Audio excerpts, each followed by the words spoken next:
Hi lovelies, my name is Glynis. Thank you so much for clicking on this video. If you're new here, if you're a returning viewer, asante sana for the support.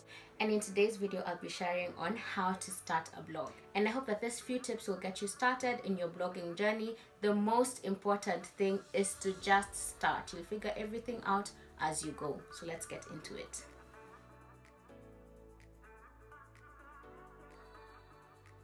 The first thing you need to think about when you're starting your blog before anything else is understanding your why. Your why when it comes to blogging will really determine the kind of content that you put out on your blog and further determine how you will manage that particular content. You want to put up pictures for photography? Do you want to put up poems? Do you want to put up short stories? Do you want to just write about lifestyle issues? Do you want to promote your business online? Do you want to sell products? There are so many things that you could do with a blog. Now the thing with this is it's also very essential because it will be important in the kind of theme that you pick for your blog, the kind of colors that you want. For instance, you want to write about restaurant reviews, and in that particular department it requires a lot of pictures, so you will pick a theme that will help enhance the pictures more. So just sit down, understand your why, write a 1-page or a 2-page concept of what you think your blog should look like, what you think it should be about. Next thing to think about is which blogging platform you'll be using. Personally, I use WordPress, but fun fact, before I moved to WordPress, I used Tumblr, which I felt like was not working for me, so I switched over to WordPress. WordPress is pretty popular. I actually talked about it extensively in my WordPress 101 video. I'll link it somewhere up here in the description down below so that you could go have a look at that and know a few things about WordPress. But picking your blogging platform is absolutely essential. It may be on Wixsite, WordPress, Tumblr, Blogger. There are so many platforms to choose from. Go do a bit of reading on these platforms and then determine which one you feel works best for you. The third thing to think about is hosting, and I've gotten so many questions about this, and it is because hosting can be a bit of a tricky area, especially if you're starting out. So what most people tell me is the minute they've started their blog, they go onto a web hosting company, they buy a domain, and they hit the ground running. I transitioned from glynisminer.wordpress.com to glynisminer.co.ke. As I've said before, my domain was gifted to me, but I have done my research and I will explain a bit about how to get your own domain.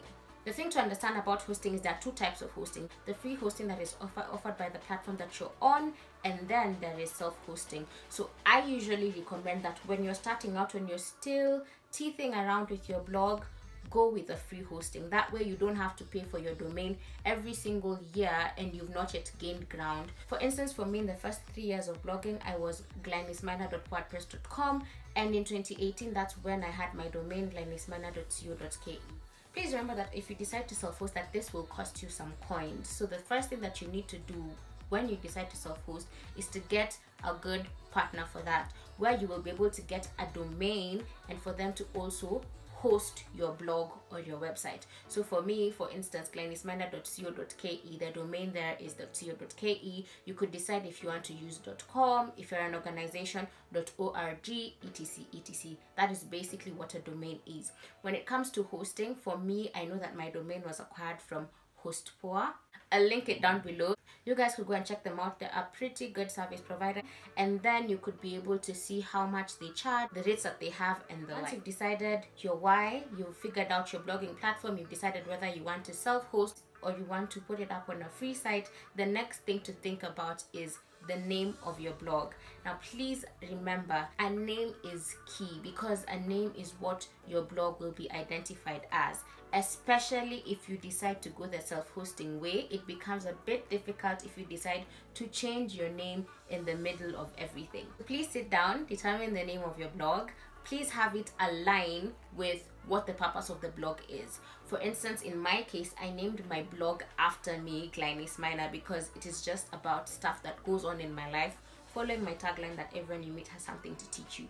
With my blog, I have really diversified. I range from so many issues, from reviews to stories. You could decide to name your blog after you, where you will be the brand or the personal identity to that particular blog, so people will relate to it because of you. Or you could name it in line with your why. Basically, if you're writing about coffee and books, you could go for something like coffeeandbooks.co.ke, or if you're writing about restaurants, you could go for something like restaurantreviewer.co.ke. The options are limitless. You could Google what name you want to give your platform. Don't pick something that's common, because for a common name, it means that your blog or your website will be passed up for the many blogs that are already there. So pick something unique, pick something that will identify with you, and your friends or the people that you will promote your blog to will be able to relate with. Now, once you have your name, the next step is to customize. I have said this before, I customize my blog from ground up, from picking the theme to designing it. All that is possible. And as I shared in my previous WordPress video, there are so many videos to help you set up your blog without having to pay anyone anything. And the reason why I encourage you to customize your blog on your own is that you could pick something that you want and you can change it as many times as possible without having to sacrifice some coins. So the beauty of this is you could just go watch a video on whichever platform you want to set up your website on, learn the basics, then go there and try to make your blog look like what you'd like. Remember, you won't get this on the first try. Let me repeat that. You won't get it on the first try.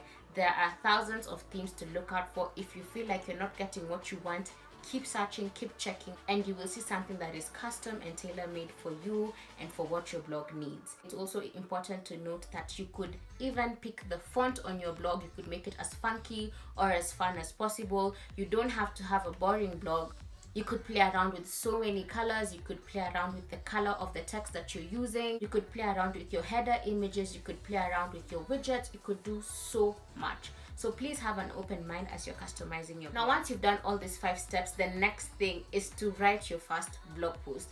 A lot of people do all the work and still sit on their blog for months because they do not know what to write, or they have the anxiety that comes with posting your work online. Trust me, I relate. You feel this massive imposter syndrome. You wonder if people will read your work, and it can be overwhelming. So the most important thing is to get out of your head and get to work. Write that blog post. Don't worry about who will read it or who would read it. Just put what you want there. If you set up your blog post for a business, this is where you start getting a few tiles of the products that you'll be selling, and you figure out how you'll arrange them to start piling up on content for your clients to come and see. Alternatively, if figuring out what your first blog post is so difficult, then just write an introduction, introduce yourself, say why you're having this space and this platform for a blog, and then everything will follow suit. The beauty of doing an introduction is it kind of explains why there's not so much content on your blog. It's basically your way of saying, hi guys, I've just shown up to this blog, so wait and see what I'm gonna do with it. As simple as that. Just go ahead, write your first blog post, make it amazing. Make sure you check out your spelling errors, make sure you correct any grammatical mistakes, send it to a friend to edit, because this is something I struggle with. When I write my blog post and I reread it twice or thrice, there are still some mistakes that I cannot see because I'm the one who wrote the piece. So if you have someone who could help you edit out the post, please send it over to them. They will see things that you would not have been able to see. Once you've written your first post, the next thing is to promote. You don't have to spend money when promoting your first blog post. All you need to do is to share it with all your friends. Go on WhatsApp, go on Facebook, go on Instagram, go on Twitter. Just tell the world that you have a blog. That way they know it exists, because you could write your first blog post and never share with anyone that link, so no one will know whether you have a blog or not. Promote, promote, promote. Be the first person who is shouting about your blog to the top of your lungs. Share it with your friends, share it with your classmates, share it with your parents, share it with everyone you can think of, and put yourself out there so that the minute you start putting content, these are people who will still be willing and yearning to read your blog. The final step is monetize. This comes in way later, and the reason why it's important to have this at the back of your head is you can also monetize the content that you have in your blog. I'm in the process of trying to monetize, and I will say that it is not as complicated as I thought, but I did need a bit of help setting up my AdSense, and until now it hasn't gone through, so I'm really not sure what's going on. Maybe in the future I'll come forward and tell you what my AdSense experience was. The other way to monetize your blog is basically to work with brands. So the minute you put up content on your blog, you could maybe partner with brands. For instance, if you have a cooking blog or a recipe blog, you could partner with one brand that has maybe a new product in the market, and you could write about it and they could pay you for it. So please don't just think that monetizing only happens on Instagram or on YouTube. You could also monetize your blog and make some good coins. And that is it for this video. Thank you so much for watching. I hope you've learned a thing or two when you want to set up your first blog post. The most important thing, again, just start. You will get over the imposter syndrome. I promise you will. And you will put out your work. You will slip up and fall here and there, but do it for your business. Do it for the gift and the talent that you've been sitting on. Do it and put yourself out there, because that is space that is just for you. Thank you so much, guys, for watching this video. Please do give it a thumbs up if you've enjoyed it. Comment down below on any other tips you have for new bloggers, and most importantly, subscribe. Just check that red button. Maybe you haven't subscribed. Don't be lazy. You know, don't be kind to me. I'll give you about 3 seconds. Have you subscribed? Thank you so much, guys. As usual, please don't forget to be kind and have a very, very beautiful day. Bye.